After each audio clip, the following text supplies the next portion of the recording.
बिस्मिल्लाहिर्रहमानिर्रहीम नहमदुहु व नसल्ली अला रसूलिल करीम अम्मा बाद। अजीज़ भाइयों, हम आज आपके महल्ले में आए हैं चंद मिनट आपके लिए कुछ ज़रूरी और अहम बातें करनी है और वो बातें आपसे रखकर आपसे गुजारिश करेंगे कि उसमें आप हमारा साथ दें। जैसा कि आप पीछे बैनर देख रहे होंगे और बैनर का हेडिंग है ऑनलाइन जुआ सट्टा हटाओ, देश का जुआ बचाओ।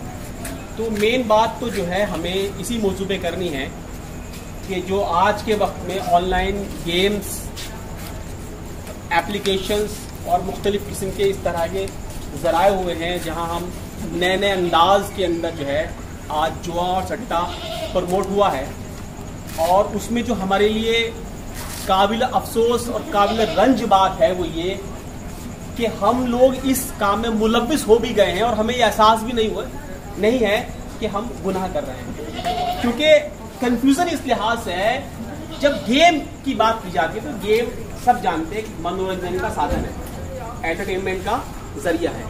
गेम के नाम पे जब बात शुरू होती है तो जहन एकदम ये पिक नहीं करता कि ये कोई जुआ है या कोई ये गुनाह काम है। उसको लगता है कि गेम है, गेम खेल लो। तो ऐसा नहीं है कि आम नौजवान, बल्कि अच्छे वो इंसान जिनके दिल में कभी जुआ खेलने का ख्याल तक नहीं आया, मुख्तलिफ किस्म के गेम देखकर उनको लगता है गेम खेलने में तो कोई गुनाह है, कोई कबाहत नहीं होती। उसके बाद वो खेल चुके होते हैं या हार चुके होते हैं, उसके बाद जाकर कहीं एहसास होता है यार हमने कुछ गलत तो नहीं कर लिया। तो फिलहाल हम बात करना चाहते हैं ऑनलाइन जुआ सट्टा पर, लेकिन हमारी बात जो है वो मुकम्मल नहीं होगी जब तक पहले ये बात वाज़े ना कर दी जाए, ये बात हमें क्लियर ना हो जाए कि आखिर हम सट्टा किसे कहते हैं, जुआ किसे कहते हैं। क्योंकि अगर हमारे जहन में ये क्लियरिटी नहीं है कि जुआ सट्टा क्या होता है, तो क्या होगा कि नए अंदाज में जब वो प्रमोट होगा तो हम कंफ्यूज उसमें हो सकते हैं। जैसे मिसाल के तौर पर हम सब जानते हैं इस्लाम में शराब हराम है और शराब तो बेसिकली नाम है, दर हकीकत नशा हराम है। तो ये हम सबको पता है कि इसका मतलब यह है कि हर वो चीज जिसमें नशा लाने वाली चीज शामिल है वही शराब है और वही हराम है। तो इसमें हमें कहीं कोई कंफ्यूजन नहीं होता। अगर कोई हमें बियर बेचता है और हमें पता है कि इसको पी के नशा होगा तो हम बच जाते हैं उससे, या हमें कोई टॉफी देता है और उसमें पता चल जाता है इसके लिखा है अल्कोहल है, या कोई जूस कह रहा है उसमें लिखा हुआ अल्कोहल है, तो हम कंफ्यूज नहीं होते, हमें पता है कि ये शराब ही है, इसका नाम चेंज कर दिया गया। ठीक इसी तरीके से अगर हमें ये क्लियर रहेगा कि जुआ सट्टा कब कोई चीज बन जाती है तो फिर हमें कंफ्यूजन नहीं होगा। चाहे जुआ हमारे सामने पेश किया जाए किसी गेम के नाम पर, किसी एप्लीकेशन के नाम पर, या किसी और मुख्तलिफ अंदाज में पेश किया जाए, हम पहचान लेंगे उसी तरीके से जिस तरीके से हम पहचान लेते हैं कि नशा लाने वाली चीज जो है वो शराब है। तो दोस्तों बात यह है कि हम कब कहते हैं कि कोई चीज सट्टा बन गई। जुआ हम बेसिकली तब कहते हैं आमतौर पर जब हम कोई गेम खुद खेलते हैं या कोई एक्टिविटी करते हैं और खेल कर उसमें हम पैसा लगाते हैं और वो खेल के नाम पर या एक्टिविटी के नाम पर ही हमारा पैसा एक आदमी से दूसरे के पास चला जाता है। इसको हम जुआ कहते हैं। सट्टा बेसिकली हम किसे कहते हैं, या जुआ भी हम शामिल कर लेते हैं, जहां ना हम कोई सामान बेचते, ना हम कोई सामान खरीदते, ना हम कोई सेवाएं देते, यानी सर्विस प्रोवाइड करते, जैसे डॉक्टर प्रोवाइड करता है या लॉयर प्रोवाइड करता है या नाई प्रोवाइड करता है या लोहार काम करता है, ना ही इस तरह कोई काम हम की जिंदगी में हल करते, ना ही हमने किसी को चीज किराए पे दी। यानी कि हमने पैसे के बदले में कोई भी किसी की जिंदगी में मसला हल नहीं किया। बस पैसा हार जाएंगे या जीत जाएंगे इस बात पे कि जिस बात पे पैसा लगाया है हमने, यानी जो बात पे पैसा लगाया है अगर वो हमारे मुताबिक होगी तो जीत जाएंगे, हमारे खिलाफ होगी तो हार जाएंगे। इसको हम ये कह सकते हैं कि अनसर्टेन इवेंट, यानी कोई ऐसी बात जो अभी होने वाली है, अभी हो ही नहीं है, किसी बात के होने पर और किसी बात के ना होने पर जब हम पैसा हारते हैं और जीतते हैं तो दर हकीकत इसे ही सट्टा कहा जाता है। क्या कहा मैंने कि किसी बात के होने पर और किसी बात के ना होने पर जब पैसा लगा के हारते और जीतते हैं तो यही सट्टा है। ना हमने सामान खरीदा, ना सामान बेचा, ना कोई सर्विस ली, ना कोई सर्विस दी, ना किसी का कोई और मसला हमने हल किया। हमने पैसा कमाने का जरिया ये बनाया कि कोई बात का तय किया ये होगी या नहीं होगी, होगी तो मैं जीतूंगा, नहीं होगी तो तू जीत जाएगा। मिसाल के तौर पर बड़ा आसान सा मामला है, वो ये कि हम आमतौर से कहते हैं कि भाई बता आज मैच हो रहा, कौन सी टीम जीतेगी। ठीक है ना। बास लोग जो ज्यादा इस मामले में ज्यादा साइकोलॉजिकली उनको हर जगह पे यही नजर आता है, बता भाई आज शाम बारिश होगी क्या, मौसम दिल्ला बरसात का बता, आज शाम बारिश होगी, लगा ले कितने पैसे। तो यानी किसी बात के होने पर या ना होने पर हम पैसे लगा रहे हैं, यही क्या है, सट्टा है। तो अगर ये बात हमें समझ में आ रही है सट्टा है, तो फिर आज इसका मतलब ये है कि ऑनलाइन प्लेटफॉर्म पर स्मार्टफोन के जरिए, एंड्रॉइड फोन के जरिए या आईफोन के जरिए से जो भी हमारे पास प्लेटफॉर्म है, हम जब ऑनलाइन कोई गेम खेलते हैं और उस गेम में हमें पैसा लगाना पड़ता है, और पैसा लगा के हमें ये होता है कि इस गेम की शर्त पूरी करोगे तो पैसा आप जीत जाओगे या कई गुना जीत जाओगे, और इस शर्त पूरी नहीं करोगे तो पैसा आप हार जाओगे। दर हकीकत यही एक किस्म का जुआ है, यही एक किस्म का सट्टा है। तो अगर वो खेल रहे हैं आप तो जुआ कह लेंगे, और आप खेल नहीं रहे, सिर्फ पैसा लगाया, खेल कोई और रहा है, आप बैठे हुए देख रहे हैं, तो फिर ये बेसिकली सट्टे कैटेगरी फॉल करेगा। तो अगर ये बात सही में आ रही है तो इसका मतलब ये है कि आज के वक्त में जो हमारे बड़े बड़े स्टार्स, जिन्हें हम कहते हैं कि हमारे क्रिकेटर्स, खास तौर से रोहित शर्मा, विराट कोहली, इरफान पठान, आमिर खान और इस तरह के बहुत सारे और हमारे क्रिकेट खेलने वाले स्टार्स, ये आमतौर से प्रमोट कर रहे हैं ऐसी एप्लीकेशंस को, ड्रीम 11, माई 11, माई प्लेइंग 11, जहां पे वो कहते हैं कि टीम बनाओ और टीम बना के मैच खेलो, पैसे लगाओ, हारोगे और जीतने का चांस बहुत ज्यादा है। जीतने के लिए बाकायदा दिखाते भी हैं कि जी ये फला सोहन है या मोहन है या राजू है या ये फला शख्स देखो 2 करोड़ में जीत गया, 5 करोड़ में जीत गया, 1 करोड़ में जीत गया। वो क्या है बेसिकली, वो एक तरीके से मुंडी जिसे हम कहते हैं वो हमें दिखा रहे हैं या एक एग्जाम्पल सेट कर रहे हैं, देखो जीतोगे भी खेलोगे, तो वो हमें प्रमोट कर रहे हैं। तो यानी जब बुराई इस हद तक फैल गई कि हमारे जो एक तरीके से हम आइडलाइज करते हैं, जिन्हें हम अपने से बेहतर मानते हैं या हम शान उनकी मानते हैं या फख्र उन पे करते हैं, वही हमें ये बात कह रहे हैं कि टीम बना ले यार। क्या कह रहे हैं वो, टीम बना ले यार। और मैं तो उसको ऐसा बोलता हूं, दर हकीकत वो ये कहना चाह रहे हैं सट्टा खेल ले यार, जुआ खेल ले यार, लेकिन ये जुमला नहीं कह सकते। ये जुमला कहेंगे तो आप जानते हो कितनी थूथू और कितनी बेइज्जती उनकी हो जाएगी। तो इसलिए क्या है, अब तो टीम बना ले यार। कितना बेहतरीन अंदाज में हमारे इतने बड़े क्रिकेटर ने कहा, अब तो टीम बना ले यार। तो एक तरफ तो ये कि बुराई इतनी आम कि टीम बना ले यार, दूसरी तरफ ये है कि हमारे छोटे छोटे बच्चे 6वीं 7वीं 8वीं 10वीं 12वीं में पढ़ने वाले मुख्तलिफ किस्म के ऐसे गेम है जिनके नाम भी अगर लेना चाहें तो आप नहीं ले सकते, क्योंकि आपको नहीं पता, आप नहीं खेल रहे। मिसाल के तौर पर मैं आपको दूं, एविएटर है, कलर ट्रेडिंग है, 3 पत्ती है, रमी है, और लूडो में भी गेम चल रहा है, कैरम पे भी गेम चल रहा है, और मुख्तलिफ किस्म बच्चों के गेम में जहां बच्चे खेल रहे हैं। तो बच्चे उसमें क्या करते हैं, बच्चे से पैसा लगाते हैं, गेम खेलते हैं, वो पैसा हारते हैं, जीतते हैं। अब प्रॉब्लम ये है, बात ये है कि आखिर हमें बात करने क्यों पड़ रही है। ये तो आपको पता है कि इस्लाम में हराम है। तो बात करने की 2 वजह है। पहली वजह तो यह है कि जिस तरीके से ये प्रमोट हुआ है गेम्स के नाम पर, उस तरीके से हम इसमें कहीं ना कहीं कंफ्यूजन का शिकार है कि आया ये जुआ सट्टा ही है या नहीं। तो एक बात तो यह है कि जुआ सट्टा है, और मैंने आपको बता दिया।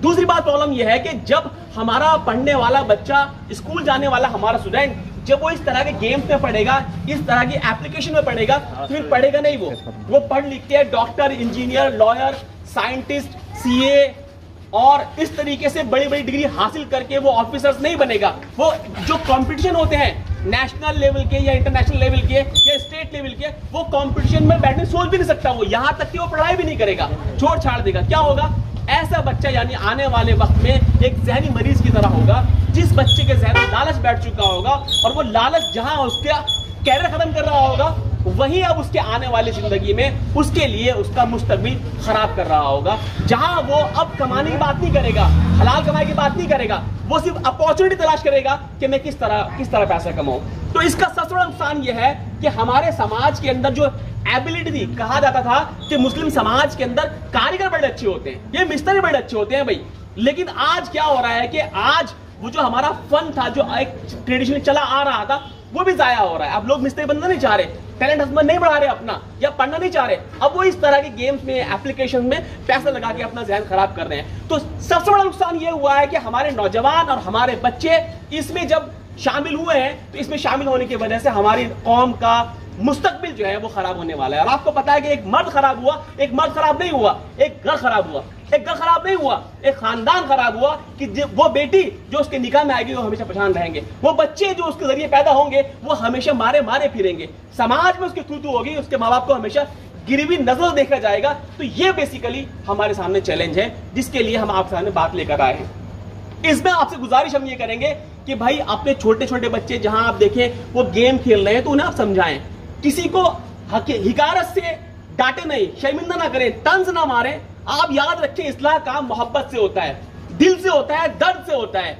जिसको भी इस्लाह करना चाहें, जैसे भी इस्लाह करना चाहें, आप सामने वाले को लेना चाहिए ये आदमी मेरा हमदर्द है, मेरा दोस्त है, मेरा भला चाहता है, इस लिहाज से हम इस्लाह उसकी करेंगे तो इस्लाह होगी। गेम खेलते बच्चे को या इंसान को या बड़े नौजवान को अगर तंज मार दिया फिर वो आपकी बात नहीं समझेगा। तो इसमें आपसे हमारी गुजारिश ये है कि अपने बच्चों पे नजर रखिए, क्योंकि बच्चे जो है बच्चों के जरिए से एक मेरे मान लीजिए एक बच्चा है, उसके पास खुद तो एप्लीकेशन नहीं है पैसे लाने वाली, फोन पे गूगल पे, लेकिन वो दोस्तों के जरिए बेसिकली पैसा लगाता है गेम के अंदर। तो आपने हमारे खास तौर से स्टूडेंट्स को, बच्चों को समझाना है कि बेटा ये बुराई है, ये हराम काम है, नाजायज काम है। दूसरी बात यहाँ पर यह भी है कि बहुत सारी कंपनी, मुख्तलिफ कंपनी ऐसी आ गई हैं जो ये कह रही है आप हमें पैसा दे दो, आप घर बैठ जाओ, हम आपको कमा के देंगे। कोई कह रहा है जी हम फॉरेक्स ट्रेडिंग करते हैं, कोई कहता है कि हम इंटरडे ट्रेडिंग करते हैं, कोई कहता है जी हमारा नाम QFX है, YFX है, OctaFX है और फलाना FX है, MX है, पता नहीं क्या क्या है, और वो कहती है पैसा दो, तुम्हें कुछ नहीं करना, घर बैठ जाओ। जब ये बात आती है, दो बात समझने की है। मैंने अभी आपसे वजाहत की कि सट्टा क्या होता है, अब मैं वजाहत करता हूं सूद क्या होता है। सूद ये है कि आप किसी को उधार दें, इस शर्त पे दें कि जो पैसा आपने उधार दिया वो तो जू के तू लेंगे ही लेंगे, जायद और लेंगे, यानी एडिशनल लेंगे, चाहे पैसा लें, चाहे उससे काम करवाएं या कोई और सामान लें, यानी उससे और लेंगे। तो क्या हो गया, सूद हो गया। अगर ये सूद सही में आ रहा है तो इसका मतलब ये है किसी कंपनी ने कहा कि हमें पैसे दे दो, घर बैठ जाओ, हम कमा के देंगे। तो आप क्या कर रहे हैं, आपने उधार पैसा दिया, पैसा आपका जू के तूर मिलेगा वापस और बढ़ के मिल रहा है, ये क्या हो गया, यही तो सूद है।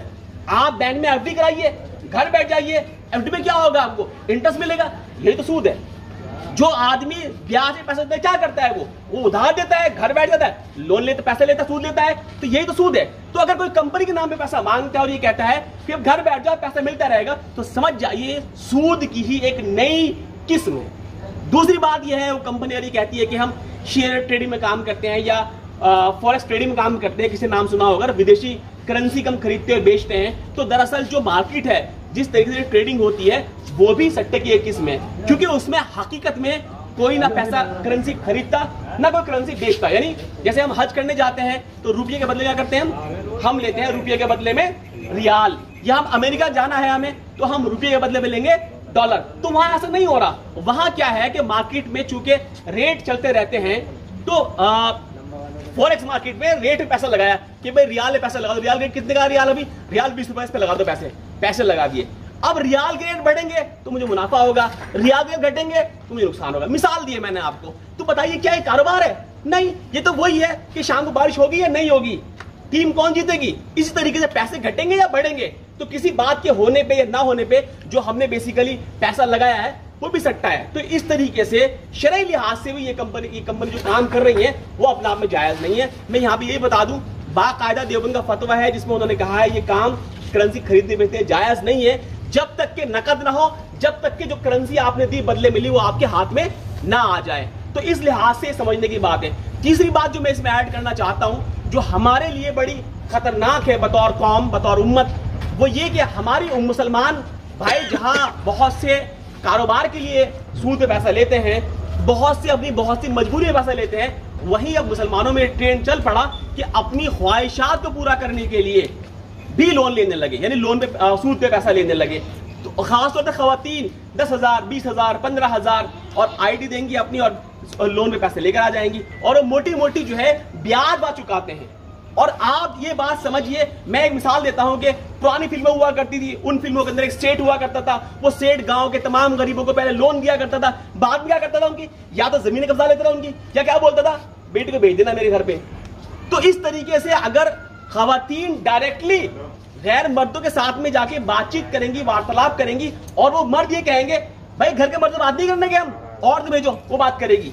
मैं अगर आप में किसी से बोलूं कि भाई अपनी बहन से बात करवा दो, मेरी करवा दो बात मेरी आप नहीं। लेकिन वही इसके बरक्स जो है 10,000, 20,000 देके घर दरवाजे खोल दिया हमने उनके लिए, आ जाओ भाई चाय भी पियो, बैठ के नाश्ता भी कर लो और सारे कम बात कर लो। और फिर जो लोन देने वाला है आपको क्या बताओ किस मेंटेलिटी का है, उसकी मेंटेलिटी खराब है, तो जहां मौका लगेगा फायदा उठाएगा, वो उठा रहे हैं। तो ये जो बातें हैं बेसिकली इनको करने का मकसद ये है कि ये हमारे भी इश्यू निकलेंगी, हमारे नौजवान जो सट्टा में पड़ेंगे तो वो बर्बाद होंगे, हमारी माएं बहनें कर्ज लेंगी तो उनकी इज्जत दांव पे लग जाएंगी, और उनको अगर कुछ नुकसान हुआ तो उसका जिम्मेदार खालिस मुस्लिम मर्द है, खालिस मुस्लिम मर्द है, खालिस मुस्लिम मर्द है, उसका बेटा है, उसका शौहर है, उसका बाप है, उसका भाई है, कि आखिर अल्लाह ताला ने जब औरत को आपके निकाह में दिया, आपकी बहन बनाया या आपकी बेटी बनाया या आपकी बीवी बनाया, आपकी माँ बनाया, आपको जिम्मेदारी दी थी कि आप कमा के लाओगे, खिलाओगे, जैसा खाओगे माँ को पहनाओगे, जैसा खाओगे बीवी को खिलाओगे, जैसा पहनोगे बहन को पहनाओगे। ये हमारी जिम्मेदारी थी। हमने अपनी जिम्मेदारी छोड़ी तो हमारी माएँ बहनें किसी मजबूरी में ये काम के लिए मजबूर हुई। याद रखिए, इसके लिए हमारी जवाबदेही अल्लाह ताला के सामने होगी कि हमारे होते हुए हमारे घरों में इस तरह की नौबत क्यों आई। तो ये 3 बातें आप लोगों के सामने रखनी थी। एक तो ये ऑनलाइन गेम से हमें अपने आप को बचना है, अपने बच्चों को, नौजवानों को बचाना है। दूसरा, ये बहुत सी कंपनी फ्रॉड, किसी कंपनी ये फ्रॉड करने के लिए बेसिकली बनती है, इनमें पैसा लगाने से बचना है। और तीसरा जो मैंने कहा, सूद के बारे में आप जानते हैं, अल्लाह के रसूल ने फरमाया सूद के 70 दर्जे हैं और सबसे कम तर दर्जा यह है कि जैसे कि अपनी मां से जिना कर लिया। इस कदर बड़ी बुराई इसको कहा गया है। सूद के बारे में यह बात कही है कि जो लोग बढ़ता चढ़ता सूद खाते हैं, अल्लाह ताला के मना करने के बावजूद नहीं मानते, गोया कि वो अल्लाह उसके जंग के लिए तैयार हो जाएं। ये है वो बुराई जिसको हम बेसिकली इर्तिकाब कर रहे हैं। बदले में करना क्या है? बदले में हमें करना यह है कि इन कामों से बचना है, हलाल कमाई कमानी है, झूठ नहीं बोलना, धोखा नहीं देना, ईमानदारी से कमाना है, ताकि अगर ईमानदारी से कमाएंगे तो यहां भी अल्लाह इज्जत देगा और मरने के बाद वहां भी इज्जत देगा। और ये बात इस लिहाज से बहुत ज्यादा काबिल तवज्जो है, काबिल गौर है। हम सबको पता है नमाज फर्ज है, नमाज लेकिन नमाज कबूल होने की बुनियादी शर्त यह है कि आपका रोजगार हलाल हो। रसूल ने फरमाया जिसका खाना पहनना हराम का होगा उसकी नमाज कबूल नहीं होगी, उसका हज कबूल नहीं होगा, उसकी ज़कात कबूल नहीं होगी, उसका रोजा भी कबूल नहीं होगा। तो फिर बचता है क्या है हमारे पास में? इसका मतलब यह है कि जहां इस्लाम में तिजारत जायज है, जरूरी है, कमा के लाना फर्ज है, हलाल कमाना फर्ज है, वहीं यह भी जरूरी है कि नमाज फर्ज है तो शर्त उसके हलाल रोजगार है। तो लिहाजा ये हमारे लिए बड़ा सेंसिटिव टॉपिक है। अगर हमारा इस बात पे यकीन है अनकरीब मौत आने वाली है और मरने के बाद दोबारा तमाम लोग जिंदा करके अल्लाह ताला के सामने खड़े किए जाएंगे और हिसाब किताब हमें देना होगा, तो फिर इससे बचना हमारे लिए शर्त है। और ये माशाल्लाह समझदार हैं, बच्चे भी इतने छोटे यहाँ पे नहीं खड़े, समझदार लोग खड़े हैं, आप माशाल्लाह समझदार हैं। तो अगर हम समझ गए ये वाली बात, तो आखिर अब क्या बात है हमें कि जो हमारे माशरे में इस तरह बुराई होती हुई हम देखें और उसे ना रोकें। तो मैंने कहा अगर मेरे अंदर बुराई है, मैं आज तौबा करूं अल्लाह ताला से, तौबा के बाद तमाम गुनाह माफ अल्लाह कर देता है, और फिर मैं ये कोशिश करूं समाज में हमारे अच्छाई फैले, बुराई का खात्मा हो, ताकि अल्लाह ताला यहाँ उसके जरिए से हमें इज्जत दुनिया में दे और जिसके बदले में नेक आमाल हमें मरने के बाद जन्नत के तौर पर जो है हमें वो इनाम के तौर पर दिए जाएं। यही चंद बातें मुझे आप लोगों के सामने रखनी थी। अगर मेरी कोई बात समझ में नहीं आई हो, कोई बात आप मालूम करना चाहते हो तो आप मालूम कर सकते हैं। बहुत शुक्रिया, जज़ाकुमुल्लाह खैर, वाखिर अल्हम्दुलिल्लाहि रब्बिल आलमीन।